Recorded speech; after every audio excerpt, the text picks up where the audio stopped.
Chapter 14. Lesson in Love. I met a girl at a spiritualist church. This girl was to teach me the biggest lesson of my life, a lesson that shaped my whole future. She was a Sagittarian, born the day after Isabel, and her name was Jade.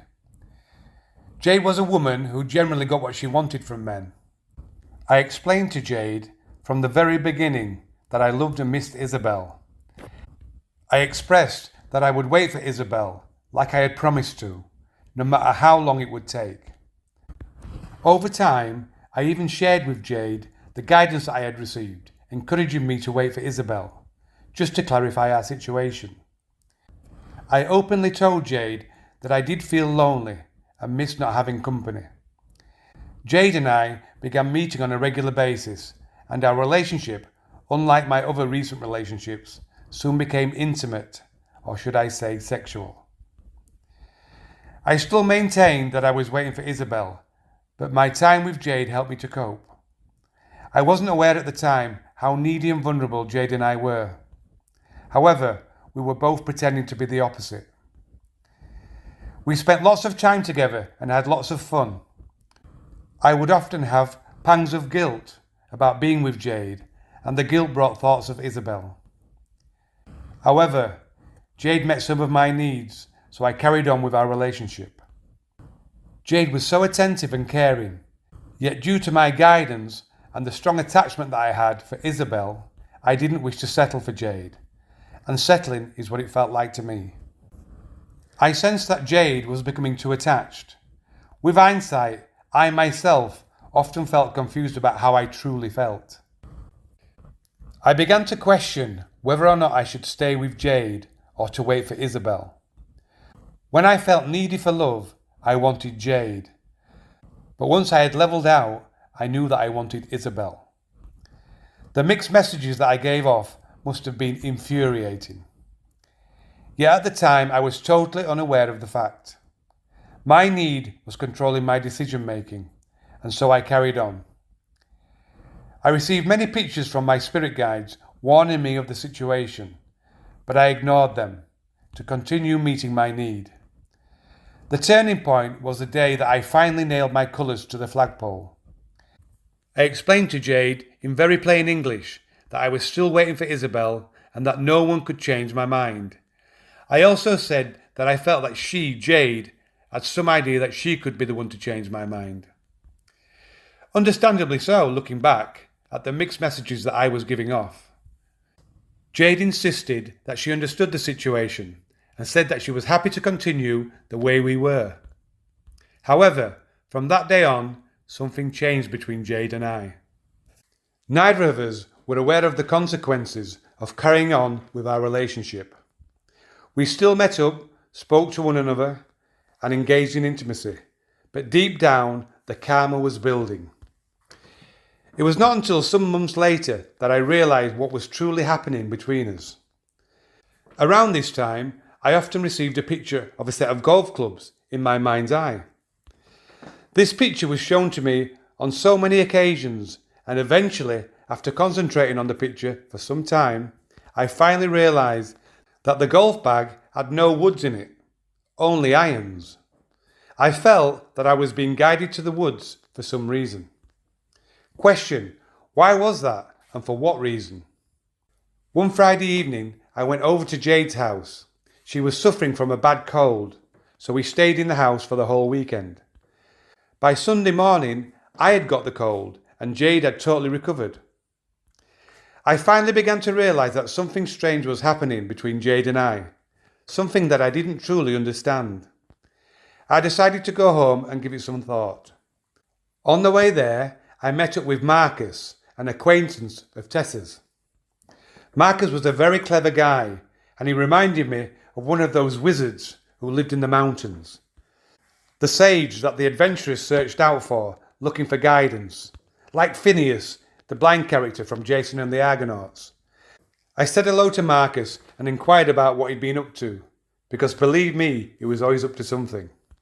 Marcus began telling me about his study of trees and the energies that they give off. I told him about the guidance that I had received regarding the woods, and we both felt that it was a clear message guiding me towards the woods. I felt that his latest passion for studying trees was yet another message encouraging me to go to the woods, even though I had no understanding as to why. I thanked Marcus for sharing his thoughts and bid him farewell. I carried on with my walk home with thoughts of the woods now firmly in my mind. I began to be aware that when I was around Jade, I would gradually become colder and colder. Question: why was that? I remember a time when we went shopping to Wakefield, and even though I wore appropriate warm clothing, I became freezing cold around Jade. Now I have been to Wakefield 1,000 times, but I have never been inside the cathedral there. On this particular day, something compelled me to go inside. Inside the cathedral, the choir could be heard practicing. The atmosphere was wonderful. I took a pew and sat down. After a few deep breaths, I began to meditate. While I was meditating, Jade went off to look around the church. After 20 minutes or so, I began to warm up. So then I went to look around. I met up with Jade in the part of the church where you light candles for your loved ones who have passed away. I put some money in the donation box and then lit some candles for my mother and my brother. We then left. Sometime later, I discussed with Tessa what I thought I was experiencing with Jade. I said that I felt that Jade was somehow taking my vitality. I mentioned what had happened over the previous weekend, how we seemed to swap personas. I took Jade's illness and she took my well-being. Tessa said, "At last, you finally noticed." She said that Jade is what is known as a vampire, and she stressed how hard it had been for her to watch my predicament. Watching the energy that gives confidence and good health that she had helped to build within me slowly be drained away by Jade. I couldn't believe that Tessa had allowed this to happen. She said that she was instructed to watch and allow me to learn the lesson for myself. But she repeated how gutted she felt. All that work which was now to be done again. It's as if you were climbing a mountain and nearly at the top, then down you fell almost to the bottom. At least now you know the way back up. I too felt disappointment. I was now freezing cold most of the time and very vulnerable and paranoid. My eyes were bulging out of my head and very bloodshot. Tessa eventually taught me to build a protective bubble around myself to prevent things getting any worse. I still could not believe that she knew what was happening all along. I was now petrified and constantly living in my visualized bubble. I asked Tessa why she hadn't taught me about the bubble before. She said, "But then you wouldn't have learnt. It's your lesson." Early one afternoon, I finally drove to the local wood. It was a cold November day, and I walked around the wood for hours, staring at the trees like I'd never seen a tree before. But in truth, I had never seen the true beauty of nature. I was mesmerised and totally hooked. After 2 or 3 hours in the wood, the early winter darkness fell, so I returned to the car, and it was now pitch black.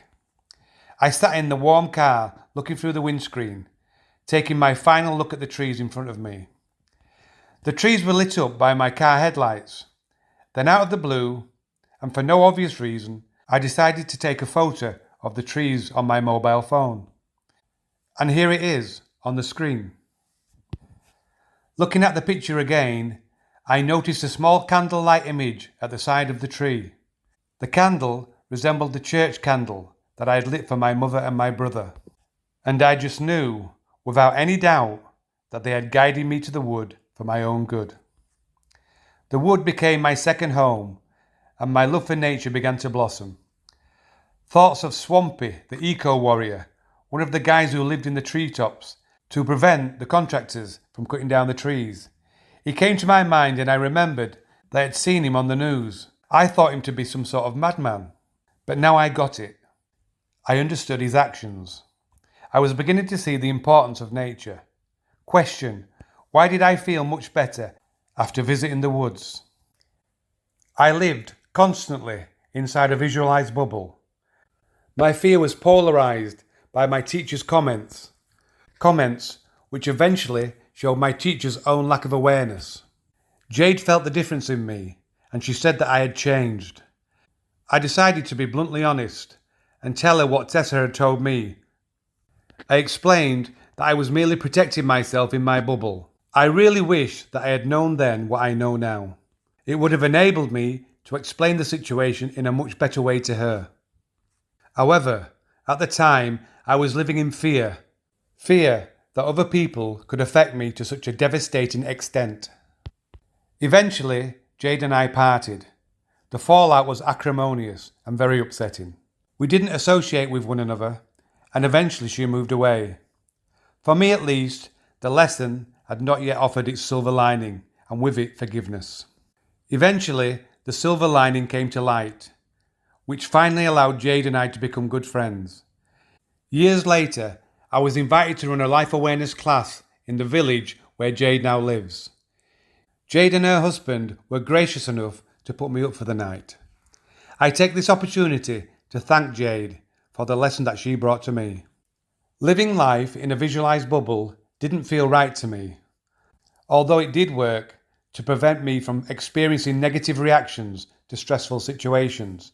For instance, when I was called to the office at work, knowing that I was about to be reprimanded, I would place myself into a bubble and view the scene almost like an observing onlooker. This enabled me to listen without taking offence, and then I was able to discern what my answer would be. But the use of the bubble still didn't feel right at the time. I can only liken it to how I felt when I was on large doses of antidepressants. Many people that I have met live in these bubbles. Some are aware of the fact and others are not. Most people's bubbles are created subconsciously, without their knowledge. I spent the next 5 years trying to find the solution to living life largely outside a bubble, enabling me to feel and experience life to the full, and to find ways to use my gifts, to guide me forward without life affecting me too much through my reactions to it. Finding a way to live without fear or numbness, and learning to live with clairsentience, the ability to feel all around you. Learning from what I feel and not fleeing my feelings due to fear. You cannot protect yourself from sadness without protecting yourself from happiness. Jonathan Safran Foer. Chapter 15. Finding the Answer. I spent many years visiting spiritualist churches, receiving messages from spirits who no longer reside within a physical body. These churches offer a valuable service to many. I myself have been served well by the healing energy within them. However, I have some concerns that many strive and succeed in seeing, feeling and hearing spirit who no longer reside within a physical body, and learn to value these spirits' communication often above their own. Many neglect to understand their own spirit and also the spirits of the people whom they share their earthly life with, as their bubbles get in the way. Where two or more people meet, there I will be. Be that in the street, on a train, at a party, or on social media. Any gathering offers blessings, this coming from a man that never joined a group in his life. However, gaining an understanding of why your particular group serves your need and why another particular group does not is also essential for the absence of judgment and for peace of mind and balance. All groups offer guidance on principles. I personally have the belief that following the guidance that your teacher, priest or elder offers you without discernment is folly. Performing an action that someone else has told you is righteous doesn't necessarily make it so. Personal growth is sourced by making your own choices and learning from them, and not reacting to any mistakes. There is nothing wrong with learning in groups, especially groups that respect other groups. They serve to meet a personal need, and all of them offer some potential for personal growth. My place of worship is my day-to-day life, and many of my most rewarding messages and guidances have come to me there. My fellow evolving souls have taught me much, and our classroom could be anywhere: a wood, a bar, a concert, or on a train, anywhere. Question: where is your place of worship? Chapter 16: The Psychology. My search for answers has taken me to experiences that 20 years ago I would have never believed were possible. In the first part of this book, I have attempted to describe where I have journeyed from. A journey that may or not mirror your own in some form or another. Some may judge my life and my addictions. However, I felt that it was really important to be my authentic self. I have no pride in my behaviour, but I do have explanations for my actions, and they are not an excuse. I suffered from diminished responsibility. The first part of this book is for the gossipers amongst you. The second part is for those who relate to the first part. In the second part of this book, I endeavour to explain what created my situation and offer the knowledge that I myself used to transform my life. A transformation from an addictive depressive to a contented soul, with a gift and understanding that I feel blessed to have attained. Let us start by looking at the psychology. Through intuition, channeling, and life experience, I have gained the knowledge, firstly of my own psychology, and then of the psychology of others. My reading on this subject has been minimal, and merely to familiarise myself with an academic's view that sits well with my intuitions, which then enables me to share these findings with a much larger spectrum of people. Carl Jung's psychological model, consisting of the conscious, the personal subconscious, and the universal subconscious minds, sits perfectly well with my own findings. From experience, I know that psychological terminology can be filled with a lot of jargon. Therefore, I will endeavour to offer psychology for dummies. No offence intended. Chapter 17: The Trinity, You Limited. I will start out with the psychological model of the Trinity. The Trinity has many titles. The Father, the Son, and the Holy Spirit are familiar to me due to my years attending Catholic schools. The conscious self, the inner child, and the subconscious self are names that I have read about. The id, the ego, and the superego I first came across in Sigmund Freud's book, The Ego and the Id. And I must confess that at the time of reading it, at 13 years of age, I didn't really understand the terminology or the point of it. It was, however, yet another piece of the jigsaw that added to the understanding I needed to help myself. The angel, you, and the devil may also be familiar to many. But I would say that the most common version of the Trinity, at the moment, is the mind, the body, and the spirit. But I choose to use the ego, the body, and the spirit. There will be many more, I'm sure. Question: so what is the Trinity? The Trinity is the three parts of your psyche, the three parts of your mind, which directs your whole existence. The conscious mind, the ego, the personal subconscious mind, the body, and the universal subconscious mind, the spirit. The conscious mind, the ego, which is created and developed from childhood, is built from mirrored images of the people whom you share your world with. These images are moulded by your reactions and the emotions that you experience in this life. The conscious mind, ego, forges the morals and ethics that have been taught to you by your peers. The personal subconscious mind, the body, is your transport. And just like a car, it needs much care and maintenance. Hence, often being referred to as the inner child. Like a demanding child, when the body's needs are not met, tantrums can ensue. I also believe that the energy body, and thus the physical body, hold the issues from the eternal history of your soul, the karma that has been carried forward. About karma. Karma is what we give to ourselves. There is no all-powerful punisher. We choose what we need to happen to us, so we can evolve. The universal subconscious mind, the spirit, is your guide, and holds your ultimate conscience. It also holds all the answers to all the questions that you will ever ask. Ideally, the Trinity should have equal shareholders, each one as important as the other. at least while you walk on the earth planes. Unfortunately, the vast majority of us, if not all of us, are out of balance to varying degrees. Better balance is achieved through balancing your Trinity. What follows is an example of how the agreement of the 3 board members of my Trinity helped me to move forward. I was on antidepressants for about 5 years, and I was happy to be numb. My numbness enabled me not to care so much about what people thought of me and my actions. I suppose the tablets helped me to level out. The medication helped me to suppress my own anxieties for a while, making me numb to the needs of other people.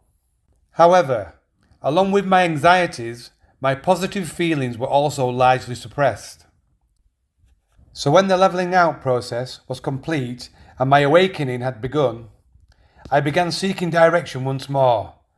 Then came the time that I thought I must start to feel once again. Here's looking at how I got off the antidepressants aided by my Trinity. My girlfriend Isabel mirrored me and taught me about love. As the song goes, love changes everything. Feeling love is, I believe, exchanging personal energies. And Isabel and I communicated love in the same ways, both verbally and sexually. We shared similar addictions and chose similar means to feed them. Although having sexual intimacy with different partners solely on a sexual level, which I had done many times before, suited my body's needs, the other 2 partners of my Trinity were not in favour. This created conflict within me. My moral yardstick, my ego, disapproved of my behaviour, as it contravened my established morals and ethics. My spirit did not judge me and continued to guide me forward, although it was guidance that I could rarely see due to the conflict caused by my ego's obvious disapproval of my behaviour. My disposition was at a low negative level, and so my ability to see my positive guidance of my spirit was very much diminished. Having sexual intimacy within a steady relationship and with a person that I also shared verbal intimacy with was a step forward. So the Trinity board sat down to vote on how to move forward. My ego's yardstick voted yes, which gave rise to thoughts that encouraged the union with Isabel. My ego also had thoughts that without antidepressants I would be able to feel the intimacy to a much larger degree, and so would continue with a relationship that suited my ego's values. My spirit knew that feeling the connection with Isabel more intensely would bring me contentment and positivity, thus enabling me to see more of my spirit's guidance. My body wished to feel the increased personal energy flow, increased due to communicating on 2 levels rather than just the one. My ego rationalised with logic that my orgasm would be more intense and less numb if I was medication free. This was the start of me opening up and coming out of my bubble. So the Trinity now had a common goal, and when that happens, growth is imminent. Love was made available from all 3 parts of me. The energy blockages due to my inner conflict was now unblocked. The body received a personal flow of love from my fellow spirit, Isabel. All the shareholders of my Trinity were happy and moving in the same direction. This unity is the goal in all that we do, and the goal of life awareness. It may seem complicated, but I will try to explain it in more detail as we go along. Chapter 18. The Ego Prison. Looking in more detail at the Trinity, starting with the ego. I believe that one of the main reasons why people suffer so much is due to one or more of the Trinity becoming too dominant.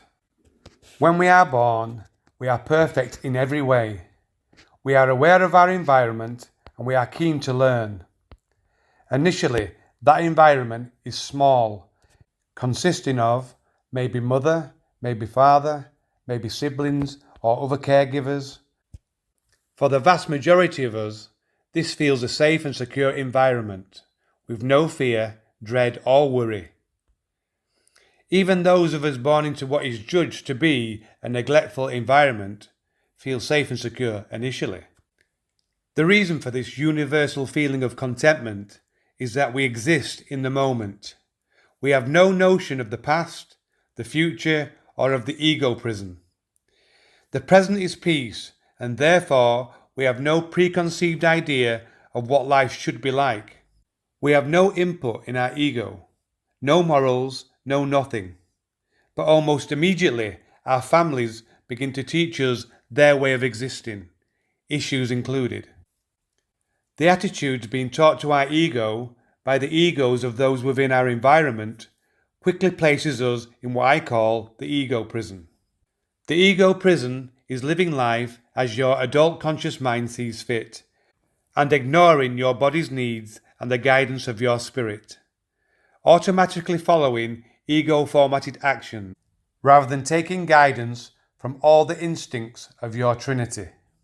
When a person's early environment feels abusive and neglectful, they move much more quickly into the ego prison. The transition is hastened by the fear and dread created by the ordeals of their early lives, worrying when the next ordeal will occur and reliving past ordeals. This takes them from the moment and incarcerates them in the ego prison. They then move very quickly to a place I call the void. The void is a place of instability and is created by the unhappiness that we experience. Unhappiness which is caused by having little faith in the way of life that we are experiencing. You see, the ego prison is inhabited by people who live the same experiences over and over again. Only those who have suffered enough leave the ego prison, because they can't bear to experience their experiences over and over again. When you leave the ego prison, you enter the void. The void is a place where inner soul searching resides, a place full of questions, bitterness, self-doubt, feelings of worthlessness and anger. Those who experience fear and dread in their early lives are thrown into the void much earlier. I believe that the earlier a person enters the void, the earlier the opportunity arises for true happiness. However, the scars created by their early experiences can, and often do, leave the poor souls in the void for most, if not all, of their lives. My time in the void came after my awakening, and luckily I found the solutions that led me to peace. So following your ego, which is also referred to as your conscious mind, while ignoring the rest of your trinity, is very destructive. Question: so how can we use the ego to its full potential? My belief is that just like a sat-nav needs updating, then so does the ego. If you don't update your sat-nav with the new road layouts, then you are much more likely to get lost. The ego is exactly the same. Question: but how do we update the ego? The ego updates with awareness and personal knowledge. The tool that I intuited to use and now pass on through my life awareness sessions is called the Golden Rule. The Golden Rule enabled me to become my own teacher, and my lessons were my everyday life. Using the rule gives you the choice to choose when and where you wish to learn. Also, how hard you wish to make that learning. The Golden Rule is explained in more detail shortly.